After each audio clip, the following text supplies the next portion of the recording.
Dramatic video footage has shown the harrowing moments when Ukrainian troops blew up Russian tanks. Vladimir Putin's troops can be seen running for cover after the tank they were in, with the distinctive Z marking on it, was fired upon. The video is reportedly from the far-right Azov Regiment in Ukraine.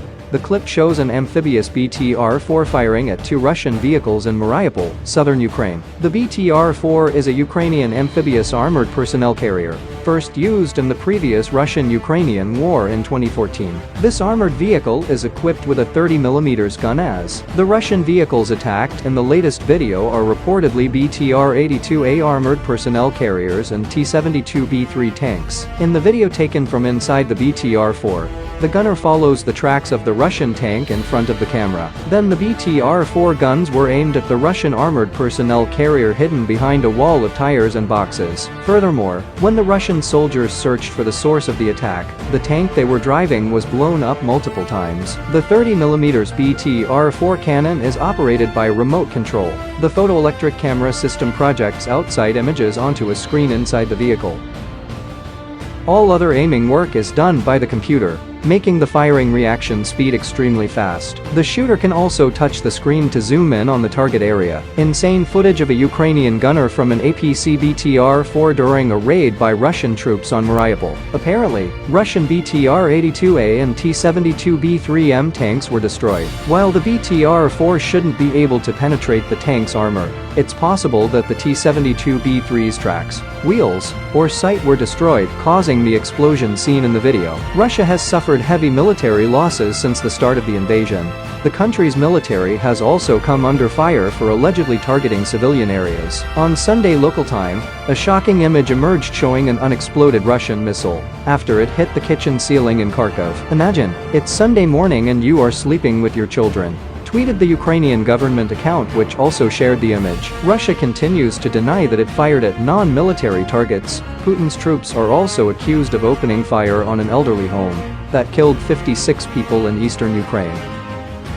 Amid ongoing fighting, the Ukrainian military reported its soldiers had destroyed a Russian military tank in the western suburbs of Kiev. The Ukrainian military's latest statement is the first confirmation of reports of explosions heard since the early hours of the morning. Ukraine's military law enforcement service says the country's military destroyed a convoy of invaders' equipment. According to preliminary information, there were about 2 cars and 2 trucks with ammunition, and also with the help of NLAW anti-tank missiles, an enemy tank was destroyed. The Military Law Enforcement Service of Ukraine said in a statement. It is known, however, that Britain shipped supplies of NLAW anti-tank missiles to Ukraine weeks before Russia invaded. Earlier, the Ukrainian military and the Kiev city government said fighting was taking place on the streets of Kiev. Gunshots were also reportedly heard near downtown Kiev. Residents are advised not to approach windows or balconies, and are advised to stay inside shelters. Meanwhile, Ukrainian President Volodymyr Zelensky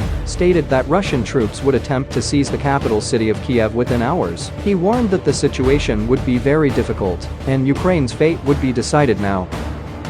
Several Ukrainian attacks were claimed to be able to withstand the movements of the Russian military. Below are some of the Kremlin's tanks and fighter jets that were destroyed. A report from Reuters revealed on Thursday how the Eastern European arms industry is producing artillery shells, guns, and other kinds of military equipment at a rate not seen since the Cold War. The report reveals how Poland and the Czech Republic are also supplying Ukraine with substantial military aid, coming third and fourth behind the United States and the United Kingdom. Ukraine is the primary benefactor of the rapid increase of arms production in eastern Ukraine. However, Russia is also going overseas to get arms. The Kremlin now depends mainly on the support of North Korea and Iran to provide military equipment and supplies. The report cites multiple government and private arms company officials, claiming that the boom in arms production presents an opportunity for the region, suggesting that the conflict is becoming hugely profitable for some former Warsaw Pact countries. Sebastian Chwalek, the CEO of Poland's state-owned PGZ, said that there is a real chance to enter new markets and increase export revenues in the coming years,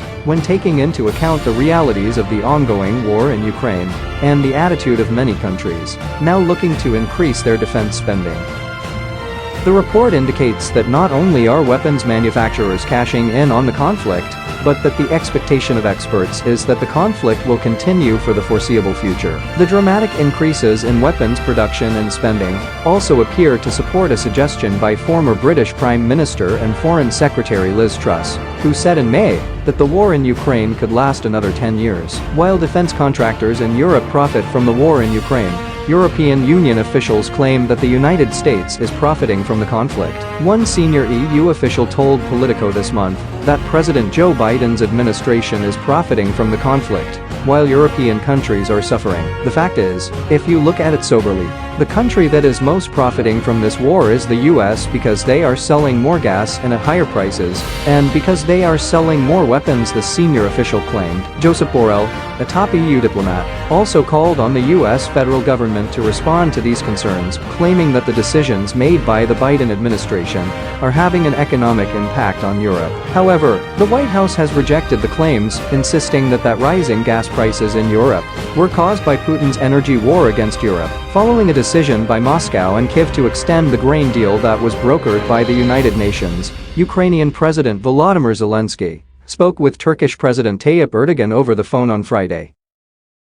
The deal, which allowed tens of millions of tons of grain to leave Ukraine's ports, was eventually agreed to by Russia after provisions were made to ensure that the agreement did not benefit either side of the conflict militarily. Zelensky also thanked the Turkish president for backing the Grain from Ukraine initiative, a scheme designed to allow for the export of fertilizer and other vital foods from Ukraine to countries that depend on the importation of essential food goods. The Ukrainian president announced the scheme during the G20 summit earlier this week. President Erdogan announced that the decision to extend the grain deal followed quadrilateral discussions hosted by Turkey. Russia this week agreed to extend the deal, which was signed in Istanbul, Turkey, for an additional 120 days. The original deal was set to expire by November 19, risking major food shortages in some parts of Africa. The announcement was also praised by United Nations Secretary General Antonio Guterres, who also took to Twitter to confirm that the deal will remain in place into the new year. "I welcome the agreement by all parties to continue the Black Sea Grain Initiative to facilitate the safe navigation of export of grain, foodstuffs and fertilizers from Ukraine. The initiative demonstrates the importance of discreet diplomacy in finding multilateral solutions," Guterres wrote. The United States Agency for International Development, USAID, also confirmed on Friday that an additional $30 million will be made available for the Grain from Ukraine initiative. In a statement, USAID noted that before the Russian invasion, Ukraine was one of the top suppliers of grain for the United Nations World Food Program. The Kremlin's brutal war against Ukraine halted shipments, and for months millions of tons of grain and essential food exports were stuck in the country, exacerbating an already catastrophic global food crisis and sending food prices soaring. Since the UN brokered agreement began in August, the initiative has helped to stabilize spiraling food prices worldwide and provided desperately needed food to millions of people, the statement